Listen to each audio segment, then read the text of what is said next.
I am here speaking with an esteemed guest, someone I've been trying to speak to for some time and getting ready for. I'm here with Dr. E. Michael Jones, which is a name which will be familiar to a lot of you. But for those who don't know, he's the founder of Culture Wars magazine. He's the author of several books, including a few that I'm very familiar with. Libido Dominandi, The Sexual Liberation and Political Control, The Jewish Revolutionary Spirit, and most recently, the most recent one I have read, and what I think we'll talk most about today, is Logos Rising: History of the Ultimate Reality. And he's also the host of the EMJ Live show on BitChute. So, with that having been said, first of all, thank you very much, Dr. Jones, for speaking with me. And did I miss anything in there in the intro? No, that's fine. That's you covered enough. Thank you for having me. Wait, all right. Let me just say, my most recent book is the Holocaust narrative, and you can find that at fidelitypress.org or culturewars.com. Do not go to the search engine. Just go straight to there because I am blocked on all the search engines. And you were also quite not long ago banned from Amazon. That's correct, right? Right. So you can't find me on Amazon. So don't look there. Which, you know, a lot of independent publishers and smaller publishers, they say, and I sell books on there too, and I know they gouge you on prices anyway. So it's probably better to go through Fidelity Press anyway, just to Yeah, get value for your money. that's right. That's right. And you can and please do not spend $500 for my books or $1,000 from my books. They are all available for the normal retail price at fidelitypress.org. I had a guy who was getting rich buying my books and selling them for 10 times the price. He got conscious by them. He sent me a check for $500 for all the money he'd gouged from people. Wow. It is good they sent you the money though, because I hear about people who just do that and just make off with it in the night. The Holocaust narrative, if you wanted to just quickly speak on that, I was checking out the Culture Wars website and just saw it advertised there. I assume from the title people can guess what it's on, but did you want to just give it a quick blurb about what Yeah, inspired you to do that? it was my training as a literary critic. I decided that this is the best way to deal with this issue is to examine the artifacts that created the narrative, and that's pretty much what I do. Beginning with the propaganda films that were created right at the end of World War II, um, the first literary productions like Diary of Anne Frank. Try to put that in the historical context, and then just go through one after another. The Catholic narrative was one of the first at the beginning. Father Lenz's book Christus in Dachau has established basically at this point Dachau was the paradigmatic concentration camp. It was founded in 1933, the same year that Hitler came to power. Almost 10 years before Auschwitz. And all the early books were talking about the Catholic presence in Dachau. That book, Lenz's book, came out in 1955.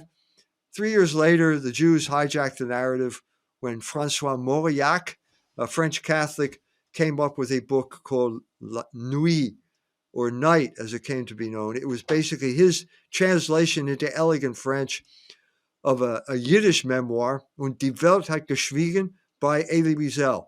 That hijacked the narrative. At that point, Auschwitz became the paradigmatic camp, and the Jews became the main protagonists. That was not the case before that. Anyway, I discovered all the way up to the present, one artifact after another, the creation of the tropes, and more importantly, how the narrative gets weaponized politically. Well, it's funny that we haven't obviously gone as deep as you have on these issues, but on our show not long ago, we did a similar review of Night. It would have been the English translation, the most recent one. But if you know anything about the history of that book, a lot of people might have read that book in high school. So they look at it with a teenager's mind or a child's mind. But if you read that book with an adult's mind and you're aware of the history of all the revisions and the story and how even modern historians say, well, big chunks of this are impossible. But even the way it's written is very fantastical and mythological. And you're reading them like, oh, there's no way this is real. Like there's lots of premonitions and miracles, and oddly enough, no gas chambers. No No, gas chambers. No, that was not part of Night. So this makes Elie Wiesel a Holocaust denier. yeah, He's, the book is fascinating because the only what I recall the book doing, telling the story, because maybe he was in a concentration camp somewhere, but the only individual that was really killed in the book was a Jew in the concentration camp, and he was executed by the Nazis for stealing from all the other Jews because he was a dentist. I think was the story. yeah. Um, We did way back when in Culture Wars magazine. Uh, Professor O'Connell from Georgia State he's a professor of French, did an article exposing what Elie Wiesel, what Francois Mauriac did here, the whole real story behind the writing of that. And we published it in Culture Wars magazine.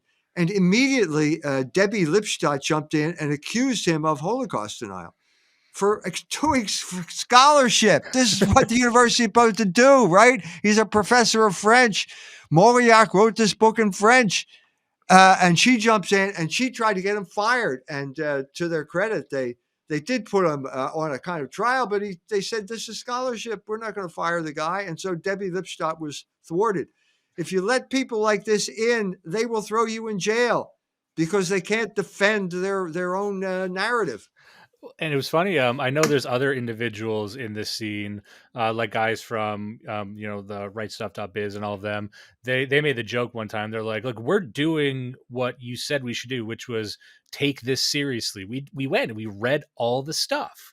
We read all the things, and if you explain this to regular people, they'll think you're lying. Like if I tell you about Knight and say, oh, it won the Nobel Prize, it was taught in schools as fact for a long time, and then but if you say what's in it, like no, there's no way that's the story because people have never really looked at it with an acute eye for this sort of thing. Yeah, Anyway, yeah. that's exactly the paradox here.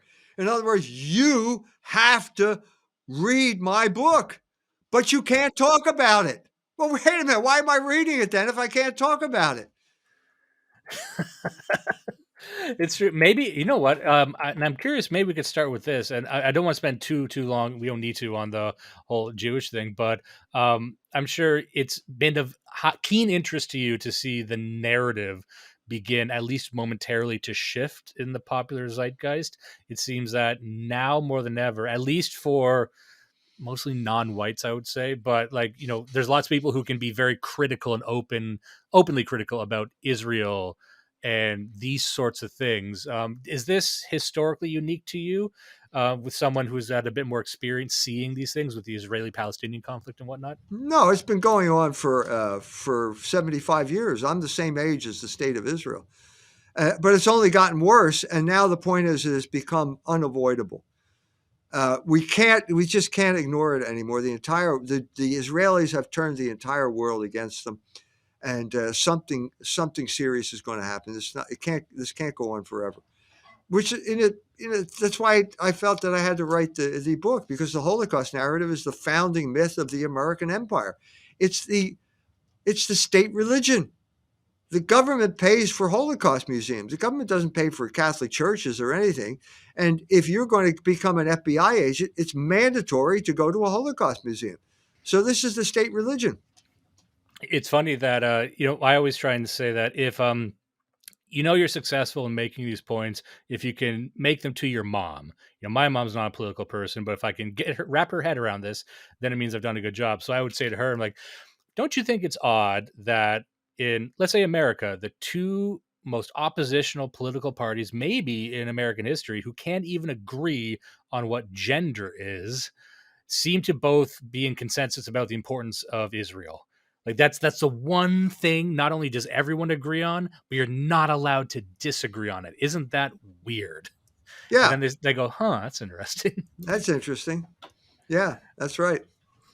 All right. So what I wanted to talk about, and I actually had some questions submitted from friends of the show who'd actually read Logos Rising as well. And I didn't get to finish it. I'm at around page 600.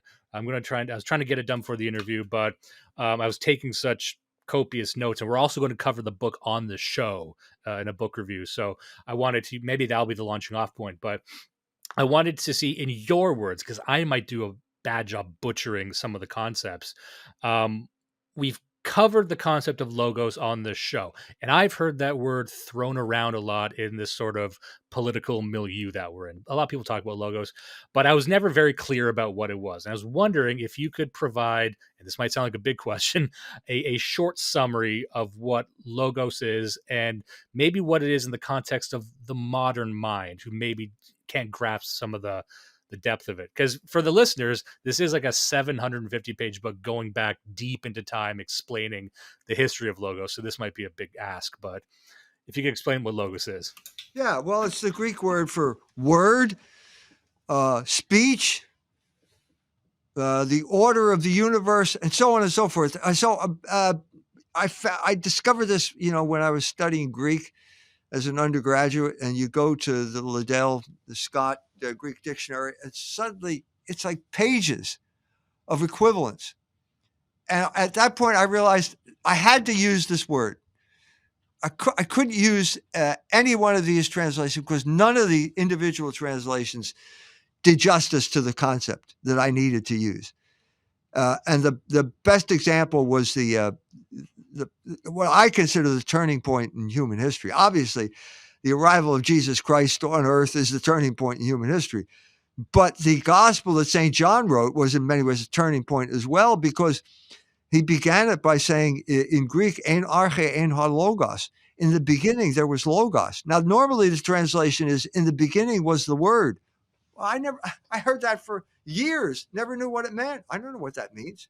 I don't think anybody does. And if you go to other languages, in principio erat verbum. Well, that's Latin. That's the same thing. Am Anfang war das Wort. It's the same thing in German. You have to go back to the Greek word to understand the depth and wealth and the magnitude of what it covers. And it's interesting that I didn't expect this book to be parallel so much to what we had been discussing on the show prior to this, because we had a long arc. Every episode, we tend to review a book that I read and take notes on and try and explain it. And we'd done an arc on language and linguistics, and especially in terms of information theory and communication and these really deep concepts about like what communication is, how it functions, what is language, the importance of language. Because, to the layperson, they might just see language as, oh, it's just sounds you make with your mouth. But anyone who understands the importance of language knows that it's almost the entire essence of your being. Even from a political standpoint, the fact that different people speak different languages speaks to their worldview and their character. And so this idea that, in the book you go into explaining this in relation to the Holy Trinity, and about how like the logos and the word isn't just a sound that God makes. It's this entire, it's like an entity that is at once with God and kind of moves through him. Is that a bit of a clumsy way of Well, yeah. being So, correct? yeah, the Greeks. So Saint John wrote the gospel in Greek, and by doing that, he basically appropriated all of Greek philosophy. And the Greeks, beginning when they made their final comeback, there was a catastrophe in the Aegean, in the Mediterranean world around 1300, around that time, where civilization just collapsed. And then it made a comeback. It also corresponds roughly to the destruction of Troy. And some people see that as an analog of that. But anyway, when they made a comeback at around 800, the Homeric poems were written down. And then you had Thales, who came up with the understanding that there must be some type of unifying factor here, because it's a cosmos. That's another Greek word. It's an ordered universe. And he said, well, it must be water. And it's obviously it's not water, but it was the idea that there is a unifying factor that led these people on to come to more and more sophisticated, which is understanding of that order, the unity of the universe. And in order, before they could really get to where they needed to go, they had to break with picture thinking. In other words, they had to break with some type of material as the fundamental basis of the universe. He had to break with water. One of them said it was air. One of them said it was fire. But even Heraclitus said it was fire. But even then, he was the one who started to make the big leap into abstraction by saying that it was logos. In other words, there's a fundamental order here, and that the mind can apprehend that order, and therefore we can come to certainty about certain things in life. And you made it fascinating. I believe it was in this book because sometimes I get my wires crossed because we'd also discussed Marshall McLuhan prior to this, and he discusses sort of the advancement from again pictorial hieroglyphic thinking to more to a phonetic alphabet, which allows one to apprehend more abstract thoughts. I think you had made the argument early on in the book that it was this sort of almost philosophy that was required to pave the way for human beings to even grasp the concept of a monotheistic God, because like we weren't ready to understand an idea that complex until the language had to evolve to sort of circumnavigate it. Does that make sense? Yeah, you needed to break. You're right. You needed to break with pictures. So I made the point. I wrote another book that's related to this is The Dangers of Beauty. And I begin that book with the cave paintings in Altamira in Spain. And I make the point that this was probably a place of worship. It was probably the first temple. And at that point, there was probably no difference between a picture and writing. And I think the intermediary stage was hieroglyphics, where the word cat is basically a little picture of a little cat. You had to break with that. You had to break with that kind of picture that you had to move into the realm of abstraction. And that's when this philosophical terminology came into being in Greece, and pretty much nowhere else. I mean, it did. Every there was around the same time that we're talking about, there was a breakthrough across the world, and you did have this suddenly this understanding of this overarching unity. There was a word for it, and the Hindu term was urta, and the Chinese term was Dao. Uh, but it never developed. It didn't really develop there the way it did in Greece. That's what led people to talk about the Greek miracle. Dawson talks about the miracle Grec, because it did develop there. And uh, Christianity honored this by incorporating it into the scripture. I mean, that's quite an achievement, because they had to have an abstract language. And Hebrew wasn't that. Hebrew was not that abstract language. Hebrew is the exact opposite, where you're talking about God as a rock and, the Lord is my shepherd. It's always very concrete, and can't deal with God other than in an analogical. Everything about God is analogical, but could not. The only exception to this was when Moses talked to God directly. And what's And interesting, go ahead. I was going to say, what's interesting is you point that out because that's something I've always tried to wrap my head around. Because my understanding, and this might be me speculating too much, but I always found within the rabbinical tradition and within like Talmudic readings, it always seemed that God was something that Jews were trying to outsmart, or they were trying to find loopholes in. Like it was something they wanted to like get their hands around and make a deal with, or something, and they could never just have it be anything that is beyond what they could grasp in a sense. That was the problem. And that's why they always fell into idolatry. That's the essence of what idolatry is. You want to order God around.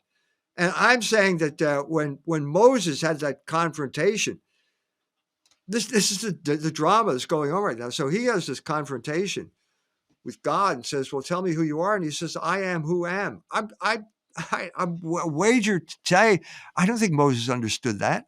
I don't think anybody understood it until Aquinas came up with the idea of self-subsistent being. In other words, being that didn't depend on anything else. So the minute he comes to this revelation, breaks through, it is not Hebraic. It's not Hebraic at all. It's metaphysical. It's Greek, if anything. And the moment he comes down and he's ready to explain it, and they're all worshiping idols because they can't stand. They just don't want this transcendent God. They don't want to raise their minds to him. They want to bring him down to their level and have him do their bidding. And that's been the constant struggle among the Hebrews. And what's interesting is, I'm a, modern 21st century Canadian guy, so I tend to approach things very rationally, as a lot of young people are. Like, it's very difficult for us to really penetrate some of these ideas. When someone says, like, logos, what is logos? It's the truth. What does that mean? When they say God is love, like, I don't know what that means. What I liked about your book is that it explained it very, very plainly, that could appeal to a mind like myself, or allow me to penetrate these ideas. And what I like, when you had said, in the beginning there was the word, and again, this might be a very clumsy approximation of the idea, but the way I understood it was like the word, the language, the logos, almost as an entity in itself, is like the essence, like it is the unifying feature of existence, because it's like creation itself. And when they say Right. love, love is the passion for creation. And that is what procreative love is. Like, what is love if not to procreate and further life itself? A, is that correct? And B, I guess just A, is that correct? Yeah. Love is gravity is love. It's the force that holds the universe together. But the big change. So okay, I said in the book that I think basically Saint John wrote this aware of St. Paul's failure at the Areopagus because he gave the wrong speech. He was talking to philosophers and he was talking to idol worshippers.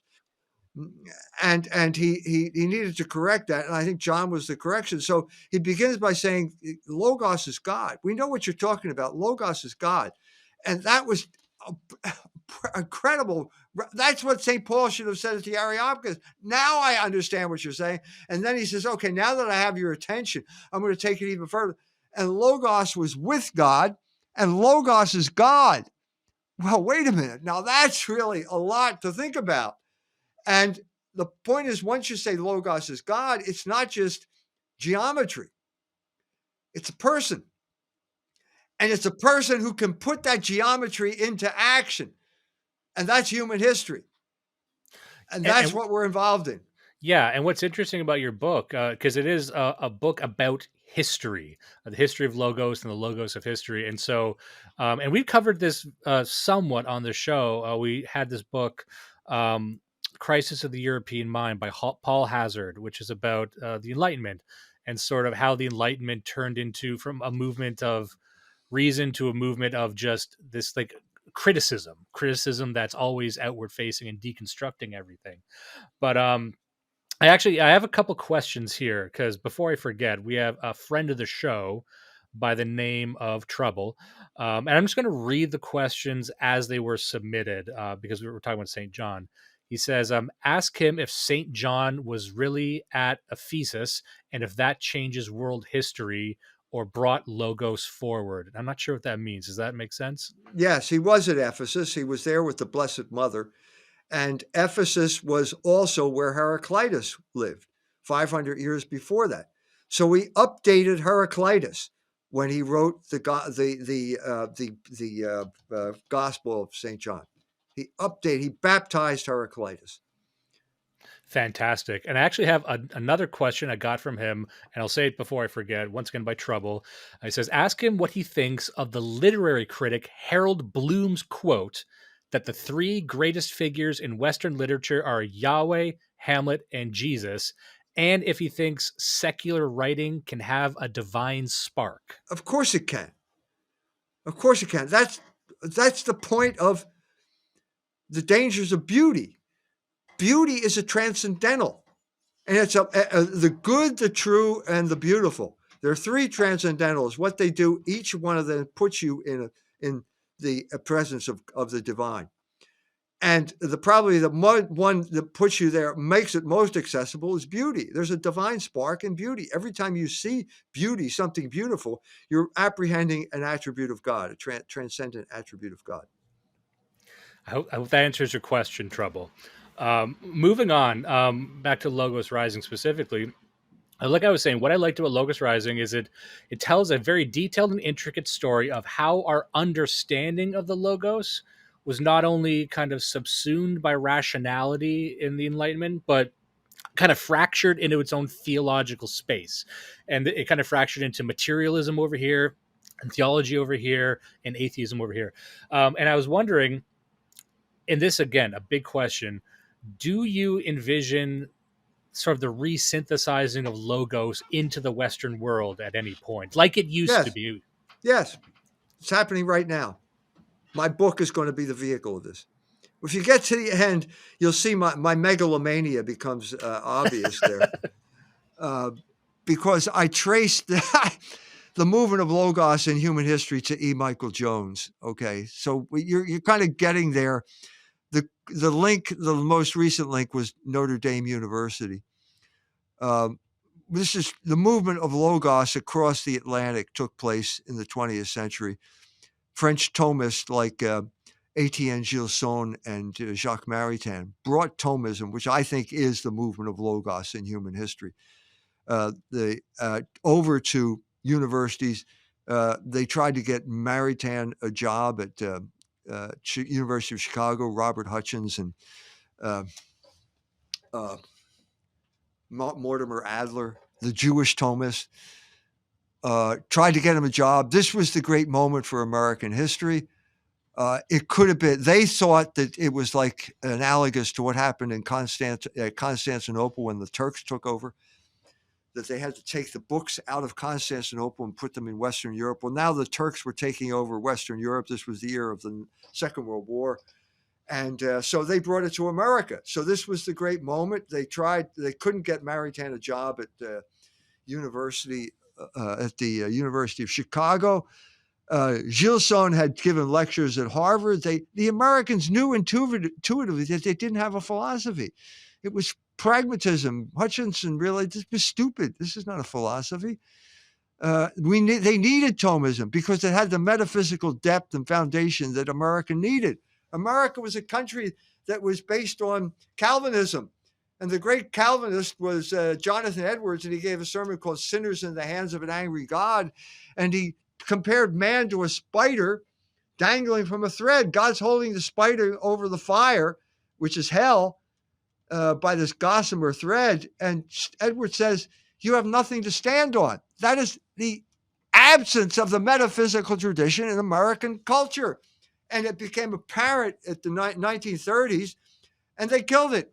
The anti-Catholic bigots killed it, and so it went to Notre Dame. And then Notre Dame strangled it in its cradle. There's a long story. You can read it in the book. And it comes down to the last ditch. The last man in the last ditch was Ralph McInerney. And the story, I knew Ralph McInerney, and it had failed. Notre Dame killed Thomism. And Ralph was the last guy, and he was dying, and he basically put the mantle of Thomism around my shoulder. So this is it. You're talking about the cutting edge of logos in human history. I'm bringing it back. Now, I wonder, I've noticed, again, you've had a pretty long time horizon with this sort of thing. You've probably seen a lot in your many years of advocating for this stuff. And you've written a lot about the Catholic Church throughout history. And that's partly due to your controversial stance within that church specifically. I'm a Catholic myself. And you've probably seen various movements, even in the culture right now, trying to popularize Catholicism, on the America First side with Nick Fuentes and whatnot. But there's also some news that seems to be driving some people away from the Catholic Church. And I'm wondering, is the power and the reputation of the Catholic Church essential for this revolution of the Logos? Do we need to fix the Catholic Church essentially for this transition to occur, in your opinion? The Catholic Church is the cutting edge of Logos in human history. And that began with St. John, which we've already discussed.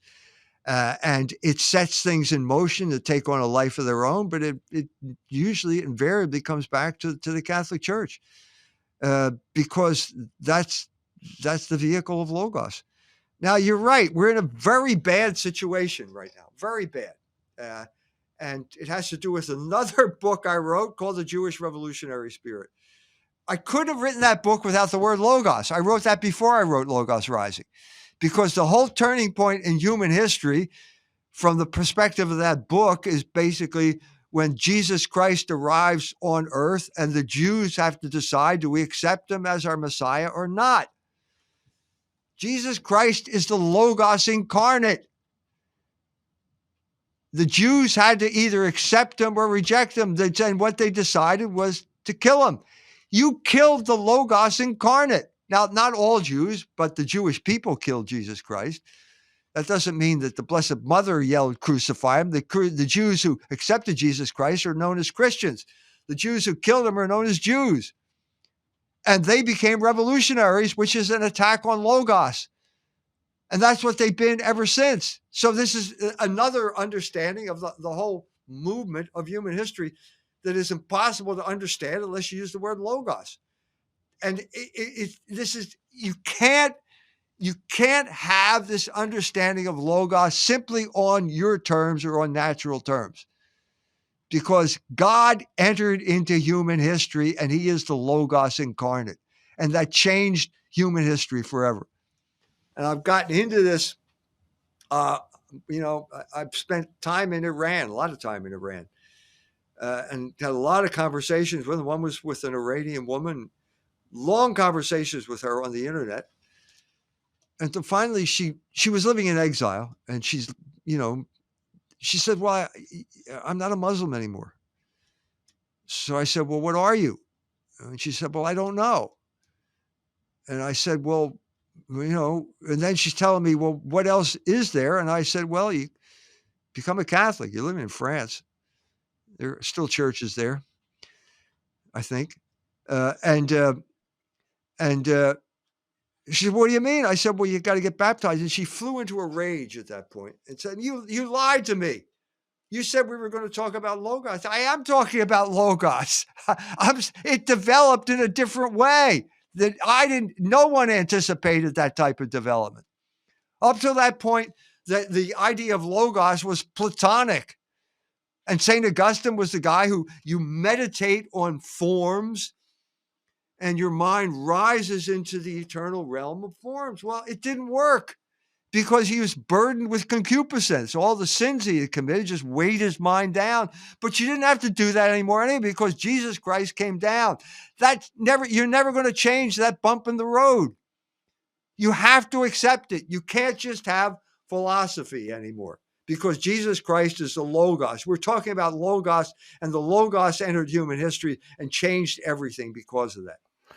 Yeah, and in Logos Rising, the part that I found most fascinating was the story of that separation, where originally we had this sort of universalism of Logos, which then split into philosophy and then split into philosophy and materialism on through Hegel. And I think one of the parts that I found most fascinating was the part about Hegel, which led into the part about Nietzsche as well. But I had one question here. I have a point. Recently, we covered a book by Harold Innis called Empire and Communication. And it's about communication in kind of an abstract sense. He made the claim, and we'll get into the dialectic in a second, but this is how I start, that the dialectic, as we know it, found its roots went all the way down to the Socratic dialogue. And his whole thing is about oral tradition versus written tradition, about how oral leads to the written tradition. That oral tradition is a different mindset as opposed to kind of what we've been talking about. But he said that the Greek oral tradition was codified in the Socratic dialogue and elevated to almost the defining characteristic of the Western soul. And that the dialectic, the Hegelian dialectic, has its roots way, way, way further back. Now, I was wondering, what do you think about that statement? And I know that in the book, we talk about how the dialectic kind of was designed to destroy Logos as we knew it. Is that true? What do you think of that statement I just said? And do you see the dialectic as sort of the antithesis to Logos? No. First of all, it's simpler than that. Hegel, Fichte, Schelling, they were Lutheran theologians. They all went to the same school pretty much. Certainly Schelling and Hegel did. And so they're studying Lutheran theology. Well, what's the heart of Luther? What's the heart of any theology, Christian theology? It's the Trinity. The dialectic is based on the Trinity. It's that simple. It doesn't go back farther than that. Obviously. Now, the Trinity, you're talking about something that extremely profound. It's as profound as it gets. And Hegel, so you're talking about, let's say Hegel, born in 1770, same age as Beethoven, same age as Wordsworth. The fundamental act of their lives was the French Revolution. And so Hegel is in a position as a Lutheran theologian to can we update this language? Can we talk about Christian theology in terms that are compatible with the Enlightenment? And I think that was the project. And so instead of saying logos, he said Vernunft. Uh, that became, whenever he's talking about Vernunft, he's talking about an act of force that is precisely what St. John had in mind when he said God is logos.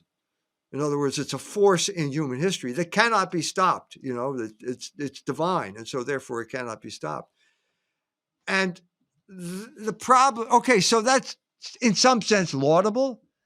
I think Beethoven is influenced by the same zeitgeist, and you find it in his symphonies. You know, this tripart, the Sixth Symphony, the Fifth Symphony. They're dialectic. You know, the three-part movement is dialectic. He simplified the symphony to make it conform to the dialectic.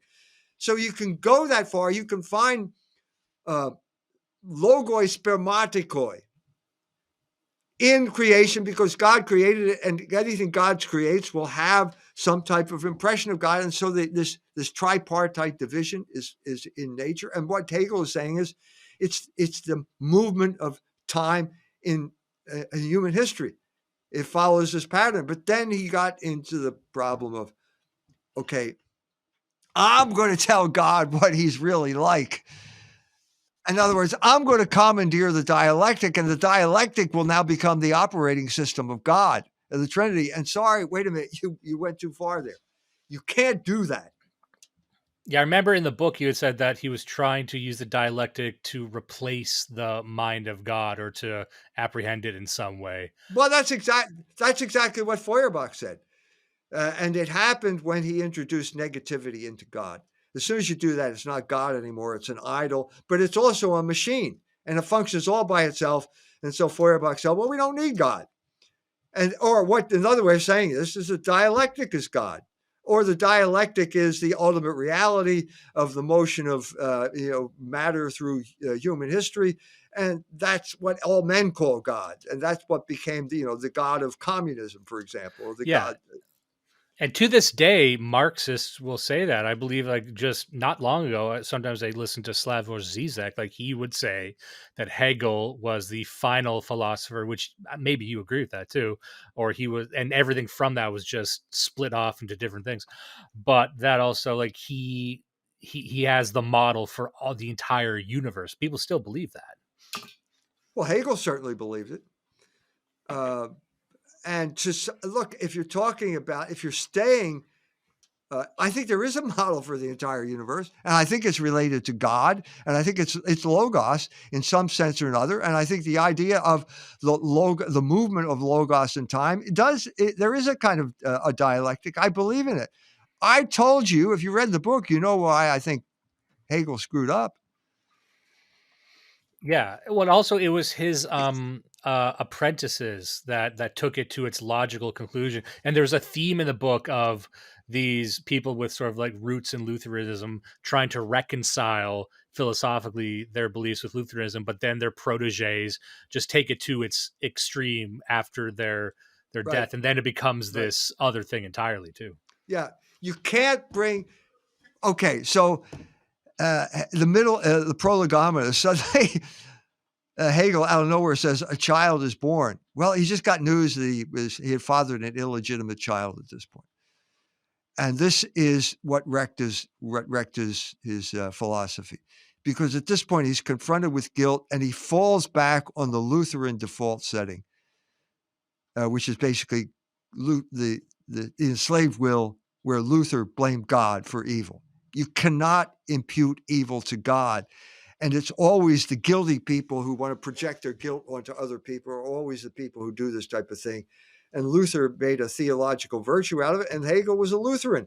And at this point, because of the illegitimate child, he basically projected the evil, the negativity into God. And I think I say in the book, he was having conversations with Goethe at this point. He's writing the Phenomenology at the same time that Goethe is writing Faust. And I think he's Mephistopheles in Faust. I think that's what Goethe saw there, because Faust says, no, Mephistopheles says to Faust, Ich bin der Geist, der stets verneint. I am the spirit of eternal negation. And that's where you went too far. And there was a course correction at a certain point. By the end, Shaban comes along and says, basically, there's nothing you can say about the Trinity. Your mind can't penetrate the mind of God, and so we have to just draw a line, and we'll say what we can say, but we drew a line eliminating this Hegelian idolatry of basically I know the operating system of God. No, that's not going to work, and that led to failure. And it wrecked philosophy. Go ahead. Well, I was going to say, what would you think Hegel would think about his dialectic being used for the political ends that it's been used for in the 20th and 21st century? He'd say, that's not what I meant. That's not what I meant at all. That was what happened with the confrontation with Feuerbach. He understood it and he didn't want to admit it.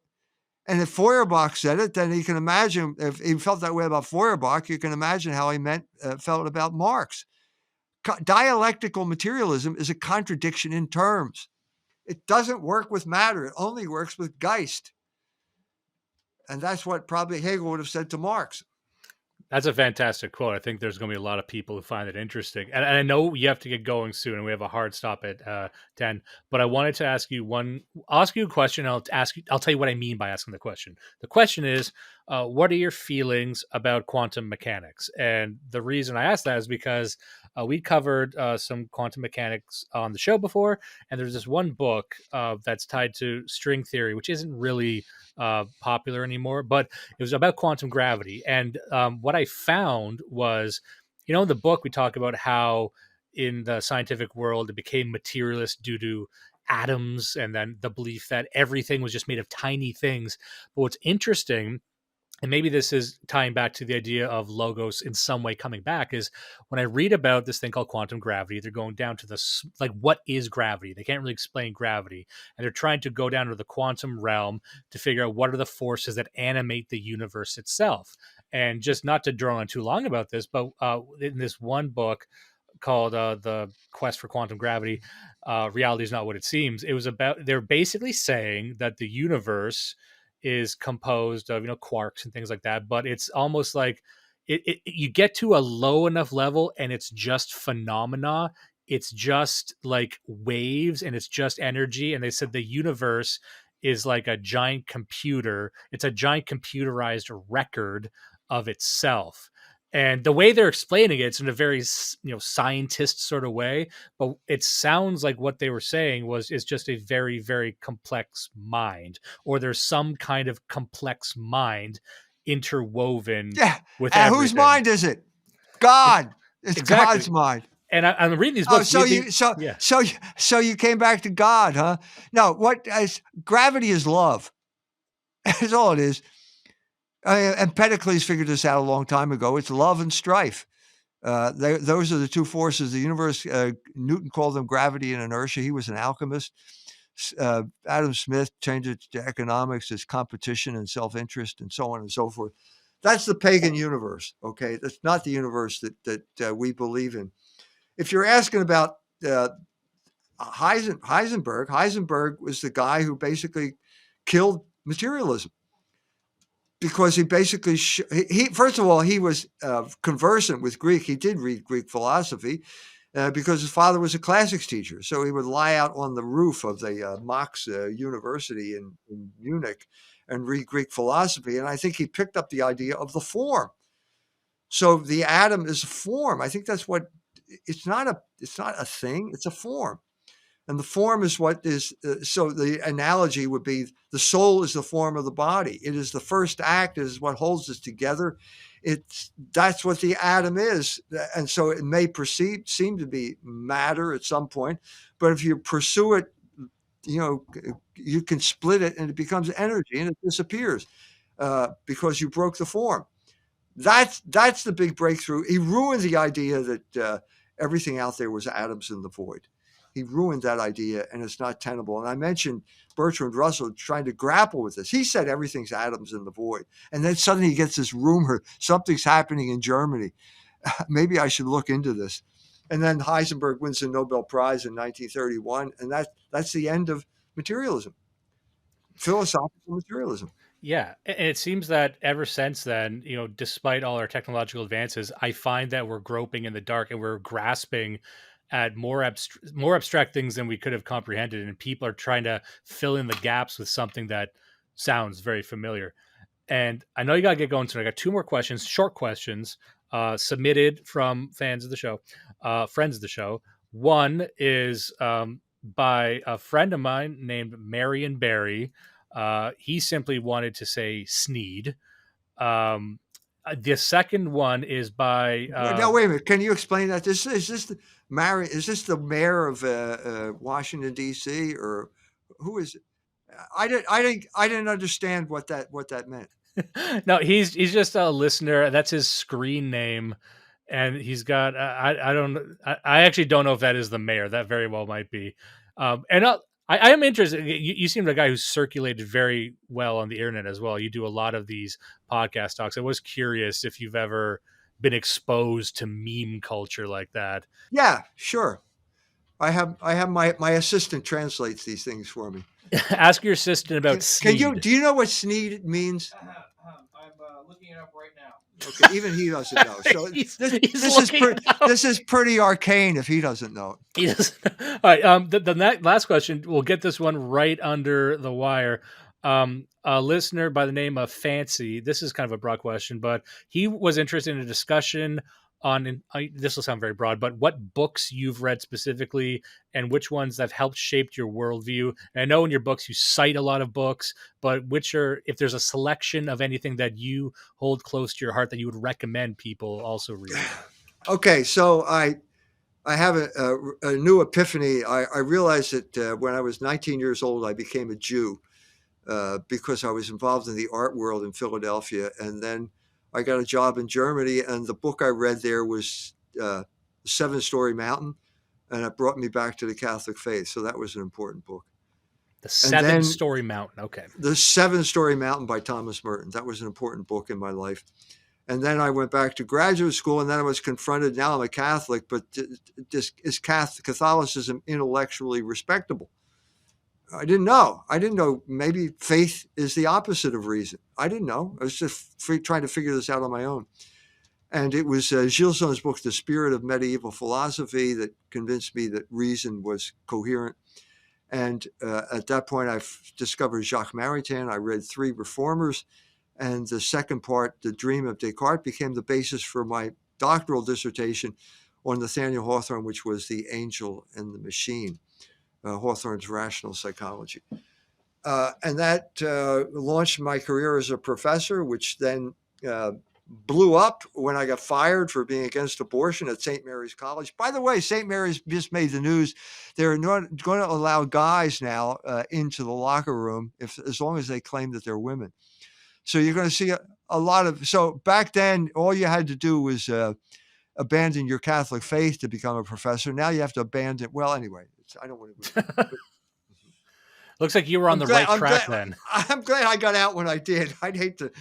Anyway, so at that point, my career blew up, and I thought, I guess I'll have to be a writer. And so I started the magazine with Fidelity, and now it's Culture Wars. And at that point, I started started reading, doing a lot of research, just journalism. And then remember reading a book, and I don't even remember, that was like a biography of Sartre. And I suddenly was in the middle of it, and I thought,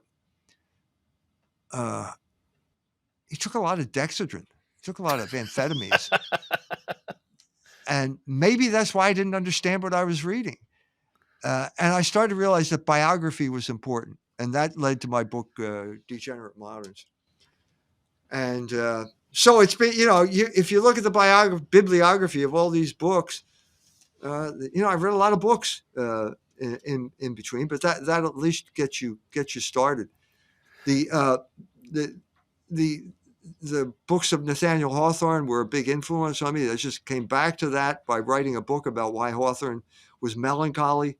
So there's a kind of coherence to this that is uh, traceable. That's fantastic. That's exactly what they were looking for, I'm sure. And I know you've got to get going now.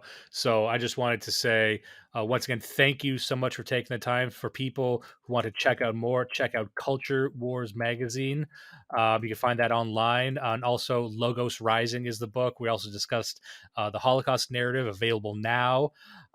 Jewish Revolutionary Spirit. All of this is available from Fidelity Press, and EMJ Live is on BitChute, so that's your That's right. your show. So people check that Every out. Friday. Yeah. There's a lot.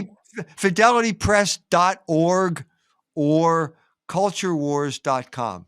You have to evade the blockade here. You have to sail around the blockade. You have to go directly to those sites because there are lots of people out there who don't want you to read what I've written. And frankly, each one of these books could warrant its own episode. These are very, very dense books. You could spend a lot of time there. Anyway, Dr. Jones, thank you so much for taking the time, and I hope you have a good evening. Thank you. Thank you for a great interview. Do not let the rapists win. Listen and love Blood Satellite.